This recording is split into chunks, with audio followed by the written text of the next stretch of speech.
रंजू जी, आज किस तरह से तैयारी कहाँ तक पहुँची है आपकी चुनाव लड़ने की? आज तैयारी हम लोग का ये था कि जहाँ जाके हमारे लोग प्रत्याशी हैं उनसे बुलाया गया, उनको सारी चीज़ें बताया जा रहा है कि कैसे कैसे चुनाव की तैयारी करना है और कैसे हम लोग को आगे बढ़ना है, कैसे प्रचार सामग्री को अपने अपने जगह पर चुनाव आयोग को देखते हुए और के जो भी नियम कानून है उसको सारा चीज़ बताया गया है। जो गाइडलाइन आगे से हमारे पास मान लीजिए पार्टी कार्यालय से आती है, वो सारे हम लोग प्रत्याशी को एक एक चीज़ समझाते रहते हैं, तो उस पर हम लोग समझाते भी रहते हैं। आज हम लोग के चुनाव का लगभग तो हमारे बिंदुसार जी हैं जो भारतीय मीडिया फोरम के संस्थापक भी हैं, हमारे मिर्ज़ापुर के प्रत्याशी भी हैं, सत्यदेव पांडे जी भी और जुबेर खान बागी जो आप परिचित भी हैं।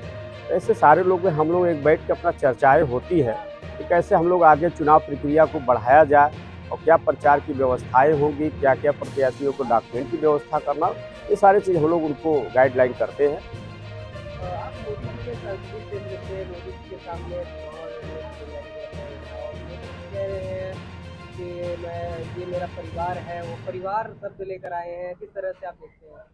भैया हाथ जोड़े थे कि परिवार का नाम तो मत ले, परिवार का नाम ना ले। एक यहाँ के देश के प्रधानमंत्री हैं वो सत्य है, यहाँ के सांसद है वो सत्य हैं, वो मैं भी मानता हूँ, लेकिन भ्रष्टाचार और चरम सीमा पर है, उसके खिलाफ मैं चुनाव लड़ रहा हूँ। अपने पत्रकार साथियों के लिए चुनाव लड़ रहा हूँ।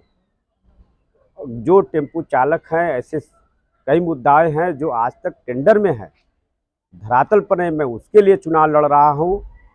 अन्यथा प्रधानमंत्री टारगेट और देश के यहाँ के सांसद, ये मेरा टारगेट नहीं, टारगेट मेरा भ्रष्टाचार को लेकर है। और आज आप लोग को भी एक मैं बता देना चाहता हूँ कि आप लोग सुरक्षित नहीं है। परसों एक पत्रकारों को एक एजेंसी ने थप्पड़ मारा, तो कहीं ना कहीं हम लोग जैसे ही जिसको सदन में जाएंगे, इस बात को, आपकी बातों को हम लोग सदन में उठाएंगे। उत्तर प्रदेश के हर सेंटर पर, हर मुख्यालय पर पत्रकारों के लिए अच्छी व्यवस्था करने के लिए हमारी पार्टी संकल्प लेगी और करेगी, आगे भी करेगी। प्रधानमंत्री जी कह रहे हैं कि भ्रष्टाचारियों पर शिकंजा कस रहे हैं और पिछले 10 साल में भ्रष्टाचारियों की संख्या कम हुई है, भ्रष्टाचार जो है उस पर बराबर कार्रवाई हो रही है। बराबर कार्रवाई हो रही तो आधा टेंडर पूरा पैसा, यही कार्रवाई हो रही है। और कहीं ना कहीं आधा टेंडर पूरा पैसा ये हो रहा है। इस पर प्रधानमंत्री जी को तो तुरंत एक्शन भी लेना चाहिए और कहीं ना कहीं अगर अच्छे से इसकी जांच करा दिया जाए तो कितने लोग आएंगे पता नहीं, लेकिन कहीं ना कहीं अगर खाली कहा जाता है लेकिन धरातल पर दिखाई नहीं देता। मोदी जी इससे पहले आए थे मन की बात लेकर, चौकीदार बने, अब उनका ये 400 के पार का नारा चल रहा है, किस तरह से देखते हैं कि 400 के पार क्या लाएं? हाँ, 400 के पार ये बात आप कर रहे हैं, आपकी बात का मैं जवाब भी दे रहा हूँ। 400 के पार है, 400 के पार पेट्रोल हो जाएगा, 400 के पार आटा हो जाएगा, 400 के बाद अरहर की दाल हो जाएगी, तो 400 के पार हो जाएगा। मैं भी मान रहा हूँ कि 400 के पार हो जाएगा, ये हमें भी लग रहा है, नहीं हो भी जाएगा। ये लोग खुद ही प्रचार करें 400 के पार, जो वादा करते हो सत्य निभाते हो। 400 का पार, वाकई 400 का पार आपको दिखाई भी देगा चुनाव के बाद। मोदी जी बराबर मंच से बात करते हैं कि महिलाएं बहुत ज़्यादा सुरक्षित है, महिलाओं को सुरक्षा की बात करते हैं, किस तरह से आप देखते हैं इसको? हाँ, सुरक्षित तो हैं। अभी हुआ था ना एक लखनऊ में लड़की के साथ रेप हुआ, उसे न्याय नहीं मिला। अंतर्राष्ट्रीय खिलाड़ी के साथ लातन मुक्कन मारा जाता है दिल्ली के, एक तरफ सम्मान करते हैं, उस तरफ हमारी बेटियों को लात घूसे से मारते हैं पीएससी। तो कहीं ना कहीं सम्मान तो दे ही रहे हैं, इससे बड़ा सम्मान क्या चाहिए? जो अंतर्राष्ट्रीय खिलाड़ी को लात से मारा गया, वो बेटी रो रही थी, दिल्ली में धरना प्रदर्शन की, अभी आज तक उसका न्याय नहीं हुआ। ये सम्मान तो हो ही रहा है, सम्मान में कौन सी कमी है? जो अच्छे काम करेंगे उनको सम्मान मिल रहा है। बराबर शिक्षा को लेकर एक सवाल होता जा रहा है कि किताब का भी ऊपर टैक्स बढ़ा, किस तरह से आप देखते हैं? क्या अभिभावकों पर बहुत ज़्यादा बोझ बन जा रहा है? बिल्कुल बन रहा है। खाली ये दिखा रहे हैं कि बस हमारे जो ऑनलाइन बच्चे हैं, जिनको ऑनलाइन करा के हर स्कूलों में, प्राइवेटों में, लेकिन कहीं ना कहीं अभी भी उन बच्चों का जो बताया गया था, अभी तक एडमिशन तो हो गया, पढ़ाई भी हो गया, अभी उन बच्चों का पैसा तक नहीं आया जो सरकार वादा की। इस समय टिकट बहुत ज़्यादा वो लोग वापस कर रहे हैं। अभी राजभर जी थे, उन्होंने भी टिकट वापस कर दिया है, हाथ जोड़ दिया है। और आप मोदी जी के संसदीय क्षेत्र से लड़ रहे हैं, किस तरह से देखते हैं? देखिए, रही टिकट की बात और भारतीय जनता पार्टी की बात, उनका विषय है, टिकट वापस करना ना करना उनका विषय है। लेकिन पूर्वांचल महापंचायत पार्टी गरीबों, मजदूरों, पत्रकारों और रिक्शा चालक, टेम्पू चालक के ऐसे भ्रष्टाचारियों को खिलाफ गरीब ही आवाज़ उठाता, उसके लिए अमीर नहीं आता है। तो आज कहीं न कहीं पूर्वांचल महापंचायत पार्टी और हमारे पत्रकार साथी, हमारे मिर्ज़ापुर से प्रत्याशी भी है, कोई यहाँ हाई फाई नहीं है। आने वाले में दिन में देखेंगे भी हमारे लोग बाइक से प्रचार करेंगे, ऑटो रिक्शा से प्रचार करेंगे, उनके पास चप्पल भी नहीं होगा तो भी प्रचार करेंगे। पूर्वांचल महापंचायत पार्टी ये सिद्धांतों पर काम करती है। परिचय दीजिए। परिचय की कड़ी में मैं AK बिंदुसार, संस्थापक भारतीय मीडिया फाउंडेशन। किस तरह से आप देखते हैं? आप भारतीय मीडिया फाउंडेशन से हैं और भारत परिवहन फोरम से भी हैं शायद। जी, तो इस तरह से ड्राइवरों के साथ शोषण हो रहा है, क्या कहना चाहेंगे इस पर? देखिए, भारतीय मीडिया फाउंडेशन पत्रकार और सामाजिक कार्यकर्ताओं का संगठन है और परिवहन फोरम तमाम ऐसे प्रकोष्ठ हैं जो हमारे द्वारा संचालित किए जाते हैं। भ्रष्टाचार के खिलाफ 2017 से लगातार हम लोग लड़ रहे हैं। 2017 में हम पत्रकार और सामाजिक कार्यकर्ताओं के मुद्दों को लेकर के, चालकों के मुद्दों को लेकर के, किसानों के मुद्दों को लेकर के हम जो है अपने मीडिया संगठन की तरफ से एक पत्रक सरकार को भेजा था कि पत्रकार सुरक्षा अधिनियम बने, मीडिया कल्याण बोर्ड का गठन हो, मीडिया पालिका का गठन हो और जो है चालक कल्याण बोर्ड का गठन हो, किसान आयोग बने। लेकिन इन सब बिंदुओं पर केंद्र और राज्यों की सरकारों ने कदापि नहीं सुना। वो अपने फायदे के लिए पानी पी पी कर भाषण देते रहे और हम लोग पत्रकार होने के नाते उनके समाचार को कवरेज करते रहें। और बीच बीच में कई पत्रकारों को तो लात घुसा भी खाना पड़ा, कई पत्रकारों के ऊपर फर्जी मुकदमे भी हुए, कई लोगों को जेल भी जाना पड़ा और कई पत्रकारों की हत्या भी हुई। इस पर हमारा संगठन लगातार सरकार को अवगत कराता रहा। अपनी मांग को लेकर के लगातार हम लोग अपनी आवाज़ को उठाते रहे, लेकिन किसी भी सरकार ने नहीं सुना, चाहे राज्य की सरकार रही हो, चाहे केंद्र की सरकार रही हो। तो इस बार हम लोगों ने मन बनाया कि 2024 जो सियासी महासंग्राम छिड़ा हुआ है, इसमें हम पत्रकारों के मुद्दों को लेकर, जैसे पत्रकार सुरक्षा अधिनियम को लेकर के, पत्रकारों को बीमा कराने के उद्देश्य को लेकर के और जो है मीडिया कल्याण बोर्ड बनाने की मांग को लेकर के और मीडिया पालिका की स्थापना को लेकर के और पत्रकारों के लिए हर जिले पर जो है एक मीडिया सेंटर भवन बनाने की मांग को लेकर के और उनके तमाम आवास की सुविधा की मांग को लेकर के हम लोग चुनावी मैदान में आएंगे, अपने हक और अधिकार की बात करेंगे, पत्रकारों के संवैधानिक हक अधिकार की बात करेंगे। इसी मुद्दों को लेकर के हम लोगों ने एक संगठन बनाया, गठबंधन किया, जिसमें भारतीय मीडिया फाउंडेशन, अंतर्राष्ट्रीय मीडिया अधिकार महामोर्चा, हमारे तमाम प्रकोष्ठ जैसे परिवहन फोरम के हमारे राष्ट्रीय अध्यक्ष जुबेर खान बागी जी यहाँ मौजूद हैं, हमारे प्रदेश अध्यक्ष जी सदेव पांडे जी जो लोकसभा मिर्ज़ापुर के आप सांसद प्रत्याशी हैं और मिंटू राजभर जी वाराणसी के सांसद प्रत्याशी घोषित किए गए हैं और आप जो है पूर्वांचल महापंचायत पार्टी के प्रदेश अध्यक्ष हैं। पूरे देश के अंदर हम लोग एक अभियान चला करके पत्रकार और सामाजिक कार्यकर्ताओं को चुनाव मैदान में उतार रहे हैं और भारतीय मीडिया फाउंडेशन के अंतर्राष्ट्रीय मीडिया अधिकार महामोर्चा के जो भी उम्मीदवार, जो भी हमारे सदस्य उम्मीदवार बन रहे हैं, उनको हम पूर्वांचल पंचायत महापार्टी के जो है बैनर तले चुनाव लड़ा रहा हूं। पूर्वांचल महापंचायत पार्टी का जो सिंबल है बैटमैन, उस सिंबल पर जो है हम लोग चुनाव मैदान में उतारे हैं। लड़ाई बिल्कुल जो है भ्रष्टाचार के खिलाफ हमारी है। अभी आपने देखा होगा कि एक चर्चा सोशल मीडिया पर चल रही है कि मोदी जी नारा लगा रहे हैं मेरा परिवार मेरा परिवार। मैं ये पूछना चाहता हूं आज आपके मंच के माध्यम से, आपके चैनल के माध्यम से, कि क्या पत्रकार उनका परिवार नहीं है? क्या पत्रकारों के सुरक्षा का दायित्व उनके ऊपर नहीं है? क्या वह जो है जो चालक हैं, क्या उनके सुरक्षा का दायित्व उनके ऊपर नहीं है? अगर वो दायित्व समझते, अगर इनको अपना परिवार समझते, तब तक देश के अंदर पत्रकार सुरक्षा अधिनियम लागू हो गया होता और मीडिया कल्याण बोर्ड भी बन गया होता, मीडिया पालिका की स्थापना भी हो गई होती, क्योंकि वो बहुमत से, प्रचंड बहुमत से अपनी सरकार बनाए थे। तो उन्होंने कभी भी जो है किसानों को अपना परिवार नहीं समझा, पत्रकारों को नहीं समझा। ऐसे भी चालकों की बात लगातार बनारस में उठ रही है, हम इस समय बनारस में आपके बीच में हैं। यहाँ पर जो है हमारे जुबेर खान बागी राष्ट्रीय अध्यक्ष परिवहन फोरम ने लगातार मांग किया कि चालक कल्याण बोर्ड बनना चाहिए, चालकों को वर्दी मिलना चाहिए, उनकी सुख सुविधाओं के तहत और सारी योजना लागू होना चाहिए। लेकिन क्या जो कि प्रधानमंत्री जी जो आज वर्तमान में जो है निवर्तमान हो गए हैं और आज जो है संसदीय लोकसभा वाराणसी से प्रत्याशी भी हैं, क्या उनको ये नहीं लगा कि हमारे क्षेत्र का जो है चालक, हमारे क्षेत्र का पत्रकार मेरा परिवार है?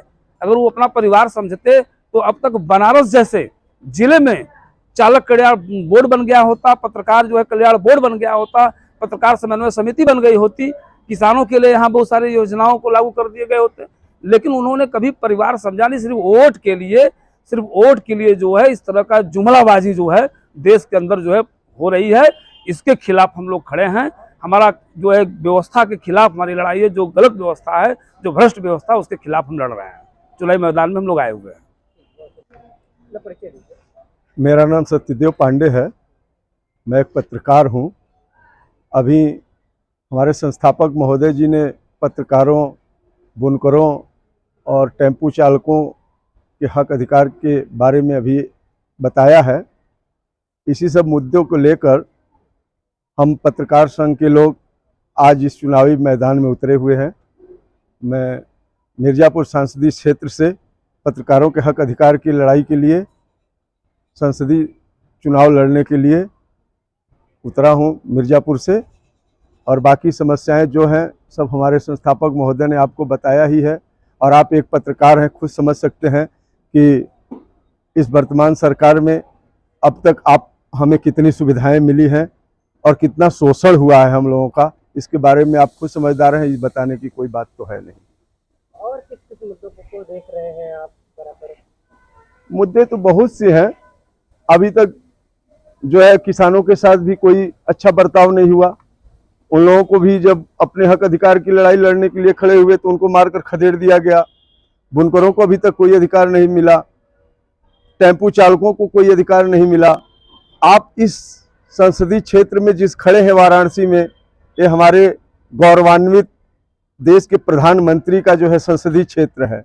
लेकिन उनको ये नहीं पता कि हम अपने संसदीय क्षेत्र में किस मुद्दों पर चुनाव लड़ने जा रहे हैं। हमने आज तक लोगों के साथ क्या किया, किसको कौन सा अधिकार दिया, किसके साथ न्याय किया, कौन सा परिवार की बात करते हैं, कौन सा परिवार है? मोदी जी का ये संसदीय क्षेत्र है और मोदी जी ने वादा किया था काशी को क्योटो बनाएंगे, किस तरह से देखते हैं? क्या उन्होंने बनाया? कहीं नहीं। जहां टेंडर हो रहा है, आधा अधूरा काम हो रहा है, बिल पास हो जा रहा है, सब ऐशआराम कर रहे हैं। खाली एक ढकोसलाबाजी है, सिर्फ कहते कुछ है, करते कुछ है। मोदी जी ने तो कहा था कि जितने भी देशवासी हैं सबके खाते में 15-15 लाख रुपया जाएगा। क्या आपके खाते में आया? आप पत्रकार हैं, आपको सहयोग मिला? उन्होंने कहा कि हम देश से जो है काला धन देश का वापस लाएंगे। कितना काला धन आया? देश का कितना विकास हुआ?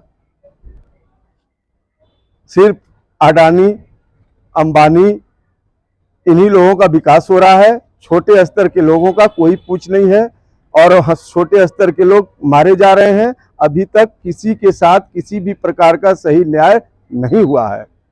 इसी सारे मुद्दों को लेकर हम लोगों ने अपने हक अधिकार के लिए, पत्रकारों के हक अधिकार के लिए चुनाव मैदान में उतरा है। वही सवाल एक फिर आता है कि 400 के पार की बात अभी हमारे जो है मिंटू जी ने बताया ना, आप सुने ही होंगे कि चुनाव के बाद सारी वस्तुएं 400 पार हो जाएंगी। आटा हो, चावल हो, तेल हो, कोई भी चीज हो, 400 पार यही होगा।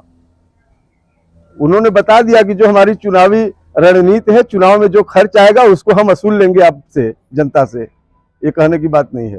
मोदी जी विकास के नाम पर वोट मांग रहे हैं काशी में। तो आप काशीवासी हैं, आप पत्रकार हैं, न्यूज कवरेज करते हैं हर जगह से, आप खुद समझ सकते हैं कि हमारे वाराणसी में कितना विकास हुआ है। ये चारों तरफ सुंदरीकरण हुआ है, पर्यटक आ रहे हैं, विकास हो रहा है, रोजगार मिल रहा है लोगों को। सही बात है। अगर रोजगार मिलता तो आज के युवक सड़कों पर नहीं ठहरते। इंटरव्यू के लिए बुलाया जाता है और पर्चा लीक हो गया। बताइए ये कहाँ का अधिकार है? पर्चा कैसे लीक हो जा रहा है? नवयुवक सड़कों पर पढ़ के घूम रहे हैं और कहते हैं कि पकौड़ा बेचने का काम करिए। यही तो विकास है। बहुत अच्छा लगा बात करके आपसे।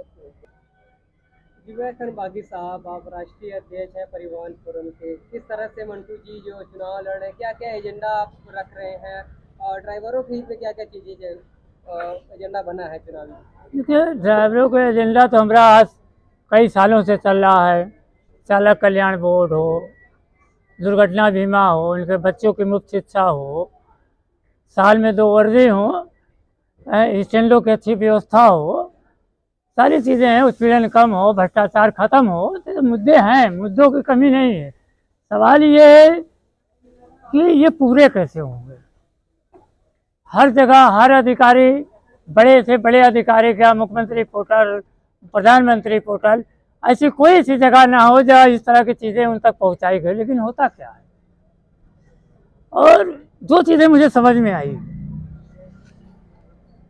असली डिग्री और नकली डिग्री में अंतर मुझे समझ में आया जब मैं यहाँ का फ्लाईओवर देखता हूँ कैंट का, और लखनऊ का मेट्रो का फ्लाईओवर देखता हूँ। तो लखनऊ का मेट्रो का फ्लाईओवर ये है कि वहाँ की स्टेशन में आने वाली जनता जब मेट्रो से उतरे तो स्टेशन पर आ जाए, और स्टेशन से उतरे तो मेट्रो से अपने स्थान पे चली जाए, है ना। और यहाँ का फ्लाईओवर ऐसा है कि आप स्टेशन पे उतर ही नहीं सकते, फ्लाईओवर से जाना हो तो जा ही नहीं सकते। तो पढ़े लिखे मतलब असली डिग्री और नकली डिग्री में ये अंतर होता है। चीज डिग्री पर सवाल कर रहे हैं? हाँ, सवाल है।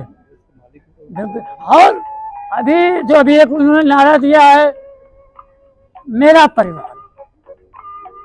ठीक है, तो देश के प्रधानमंत्री होने के नाते, देश के मुखिया होने के नाते देश का हर नागरिक उनका परिवार है।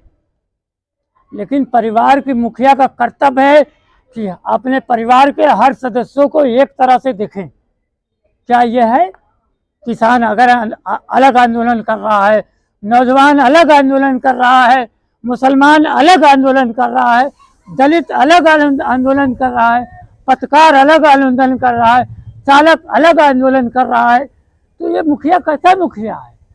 उनके परिवार का कोई सदस्य खुशी नहीं है। तो और इनके पास सिर्फ एक काम है। जब 2014 में आए तो इन्होंने कहा बहुत ही महंगाई की मार, अब की फलाने की सरकार। तो उसके बाद आए तो इन्होंने कहा, मैं नारा दिया कि मैं भी चौकीदार। जब चौकीदार चोर कहा गया, अब इसके बाद जब तीसरी दफे आए हैं तो 400 बार और अब की जुमला नहीं बोल रहे हैं, जुमले का नाम बदल दिया है, उसका नाम रखा है गारंटी। पहले जुमला था, अब चूंकि ये नाम बदलने में माहिर है तो जुमले का नाम बदल के गारंटी रख दिया गया। और रही 400 की पार, तो बहुत हुआ महंगाई की मार, उन्हीं का कहना था।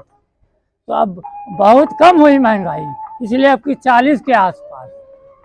बहुत कम हुआ भ्रष्टाचार, इसलिए बीजेपी अब की 40 के आसपास है। बहुत हुआ महिलाओं का सम्मान, इसलिए बीजेपी 40 के आसपास। तो ये सिर्फ वो जुमले को नाम बदल के गारंटी रख दिया गया। ये बात करते हैं परिवारवाद की, बात करते हैं भ्रष्टाचार की। अगर उठा के इनकी पार्टी को देखा जाए तो सबसे ज़्यादा परिवारवाद इन्हीं की पार्टी में मिलेगा। और कहते हैं भ्रष्टाचार कम हो गया, सही कहते हैं। सारे भ्रष्टाचारी तो बीजेपी में चले गए, तो भ्रष्टाचारी तो कम हो ही जाएंगे। तो उनकी इन दो बातों में दम है, इसको मैं स्वीकार करता हूँ। मोदी जी कह रहे हैं कि जो पेट्रोल महंगा हुआ है, इससे लोग गाड़ियों से कम चलेंगे और अपने स्वास्थ्य पर ज्यादा ध्यान देंगे। बिल्कुल, उनकी यही चाहत है कि फिर हम 50 साल पीछे जाएं, बैलगाड़ियों से चलें, कपड़े दिखा पत्ता लपेटें। उनकी यही सोच है। तो वो तो देश को पीछे ले जाना चाहते हैं। जब देश आज़ाद हुआ तो देश में एक सुई नहीं बनती थी, है। आज देश में कोई ऐसी चीज़ नहीं जो निवाड़ी, किसकी देन है?